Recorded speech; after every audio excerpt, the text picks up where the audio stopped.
어서 오세요. 재윤 씨의 목소리는 언제나 온화했어요. 서연 씨가 짐을 들고 2층 한옥을 처음 방문했던 그날도 그랬죠.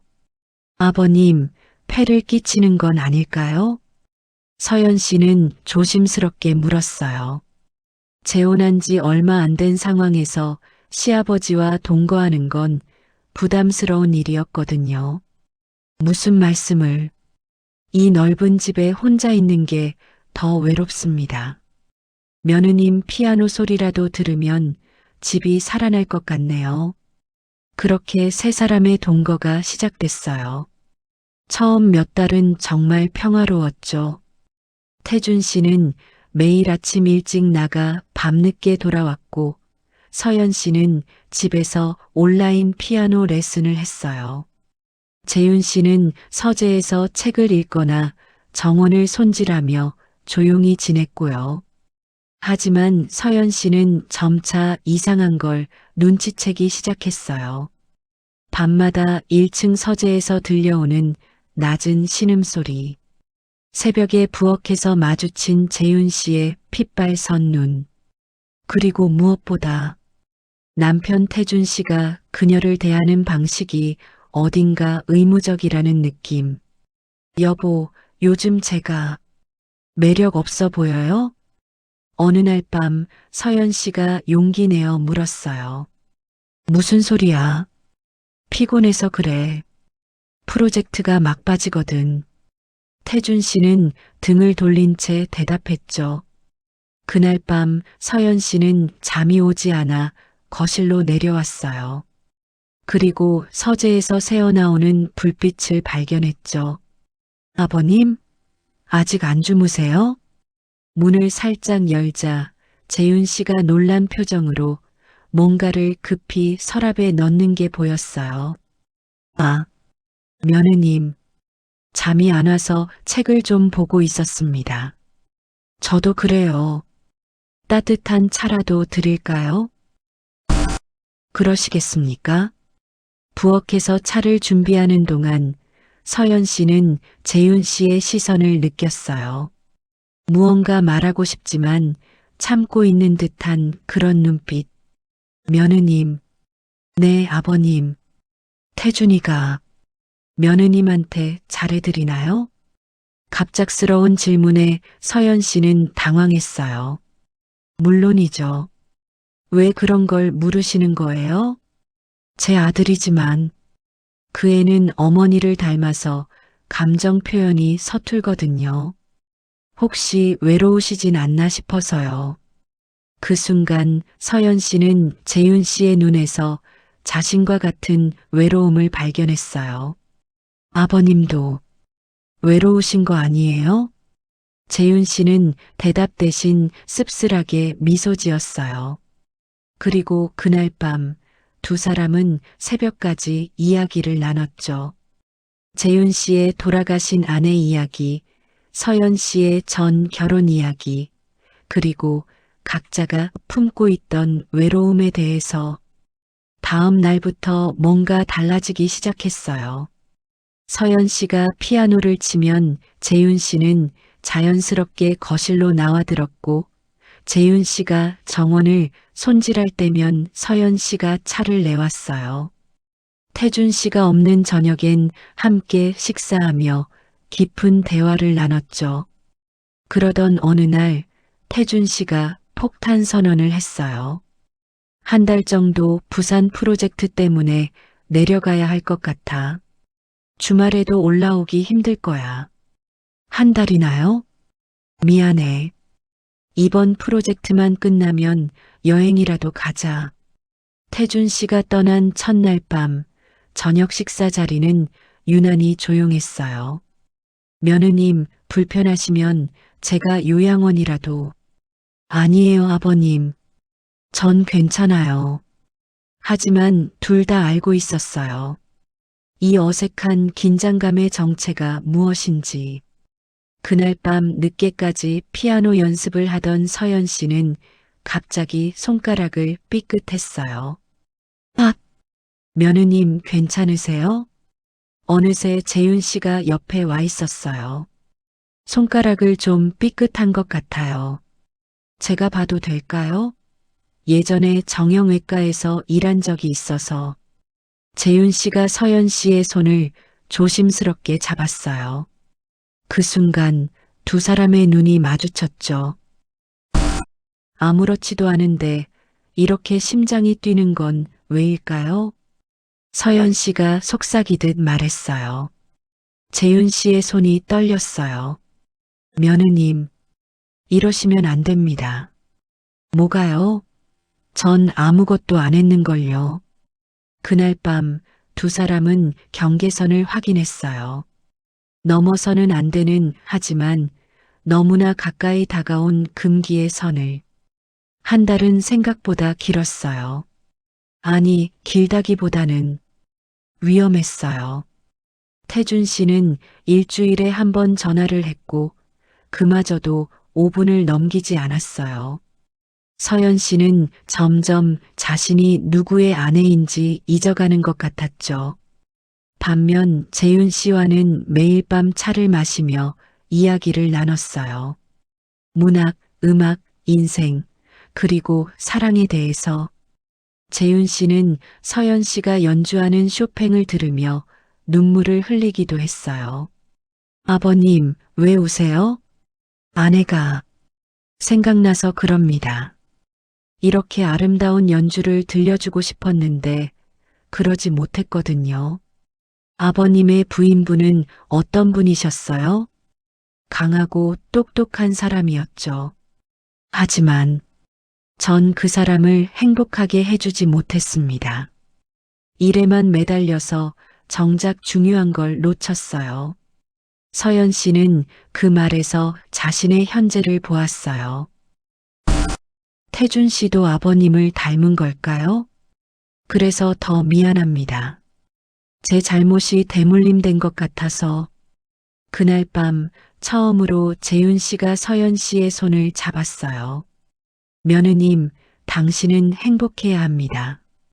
제 아들이 못해주는 걸 제가 해주고 싶지만 그럴 수 없다는 게 너무 괴롭습니다. 서연 씨는 대답하지 않았어요. 대신 그 손을 놓지 않았죠. 며칠 뒤 태준 씨한테서 메시지가 왔어요. 프로젝트가 길어져서 한 달 더 걸릴 것 같아. 미안해. 서연 씨는 휴대폰을 내려놓고 소주병을 꺼냈어요. 혼자 마시려던 참에 재윤 씨가 나타났어요. 며느님, 무슨 일 있으세요? 아버님, 같이 마셔주실래요? 오늘은 혼자 있기 싫어요. 두 사람은 거실 바닥에 앉아 소주를 나눠 마셨어요. 한 잔, 두 잔, 세 잔. 취기가 오르면서 서로의 거리도 가까워졌죠. 아버님, 솔직히 말해주세요. 저, 여자로 보이세요? 며느님, 그런 질문은 대답해주세요. 전 정말 궁금해요. 제가 남자들한테 매력 없는 여자인가요? 당신은 너무 아름답습니다. 그래서 더 위험해요. 뭐가 위험해요?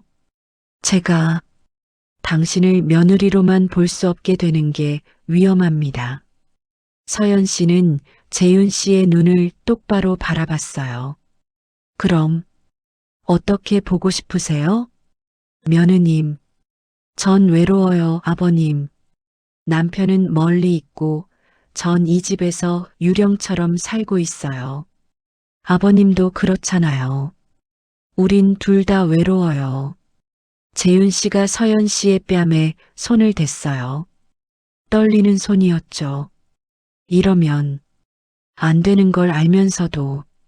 알아요. 저도 알아요. 그날 밤 두 사람은 돌이킬 수 없는 선을 넘었어요. 다음 날 아침 서연 씨는 빈 옆자리를 보며 현실을 마주했어요. 죄책감과 후회, 그리고 동시에 느껴지는 충족감. 모순된 감정들이 그녀를 짓눌렀죠. 재윤 씨는 이미 서재에 들어가 있었어요. 점심때도 저녁때도 나오지 않았어요. 서연 씨도 차마 문을 두드릴 수 없었죠. 하지만 밤이 되자 재윤 씨가 먼저 서연 씨의 방문을 두드렸어요. 며느님, 저 때문에 괴로우시죠?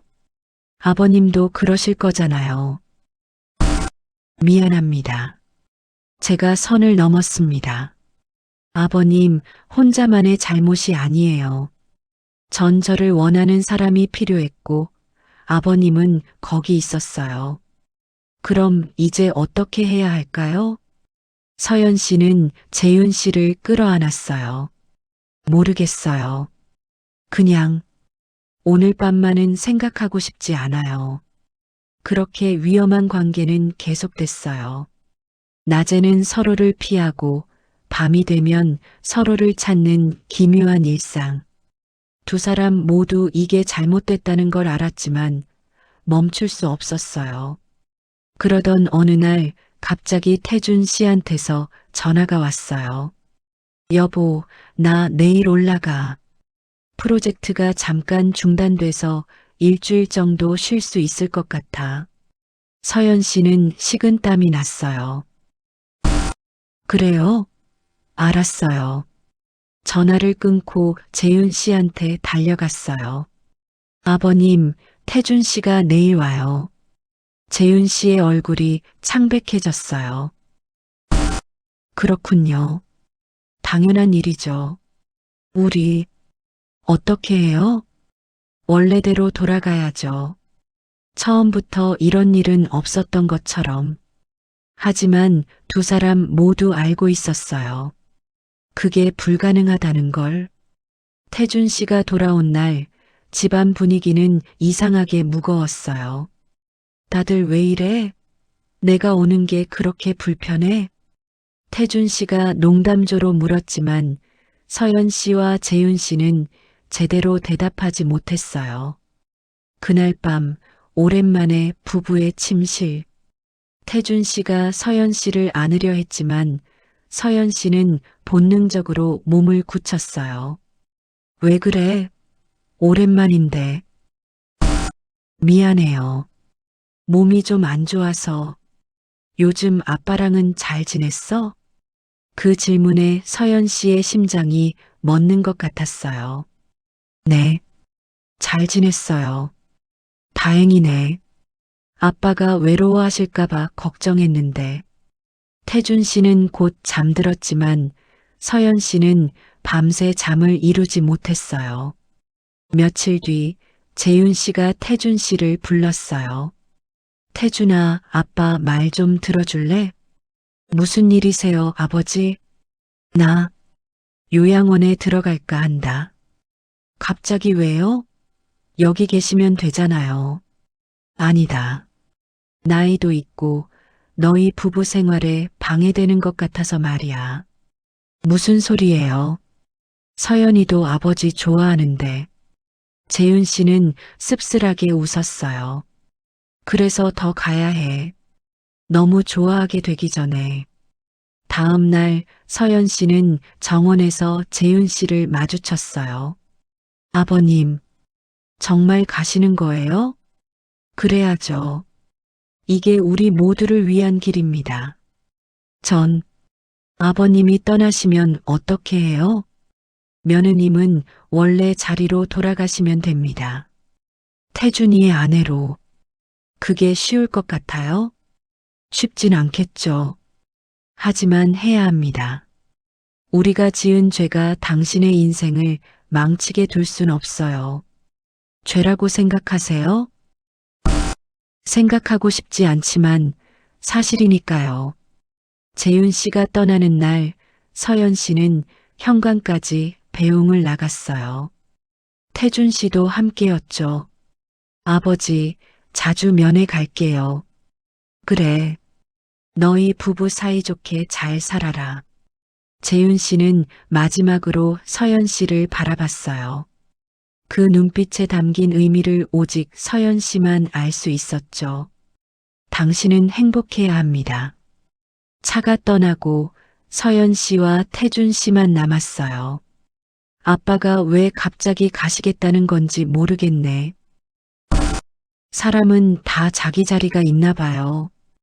그날 밤 서연 씨는 피아노 앞에 앉았어요. 그리고 쇼팽을 연주했죠. 재윤 씨가 좋아하던 곡. 눈물이 건반 위로 떨어졌지만 멈추지 않았어요. 이제 이 연주를 들어줄 사람은 없지만 그래도 쳐야 했어요. 이게 그녀가 선택한 삶이니까. 석 달 뒤 서연 씨는 임신 사실을 알게 됐어요. 태준 씨는 기뻐했지만 서연 씨는 복잡한 감정에 휩싸였죠. 이 아이의 아버지는 누구일까? 하지만 그 질문에 대한 답은 영원히 그녀 혼자만의 비밀로 남겨두기로 했어요. 어떤 진실은 모르는 게 모두를 위한 길이니까요. 요양원의 재윤 씨는 창밖을 바라보며 중얼거렸어요. 며느님, 부디 행복하시길. 그리고 서연 씨도 배 위에 손을 얹으며 속삭였어요. 미안해요. 그리고 고마워요. 인생은 선택의 연속이에요. 어떤 선택은 후회를 남기고 어떤 선택은 상처를 남기죠. 하지만 우리는 그 선택들을 안고 살아가야 해요. 왜냐하면 그게 바로 살아있다는 증거니까요.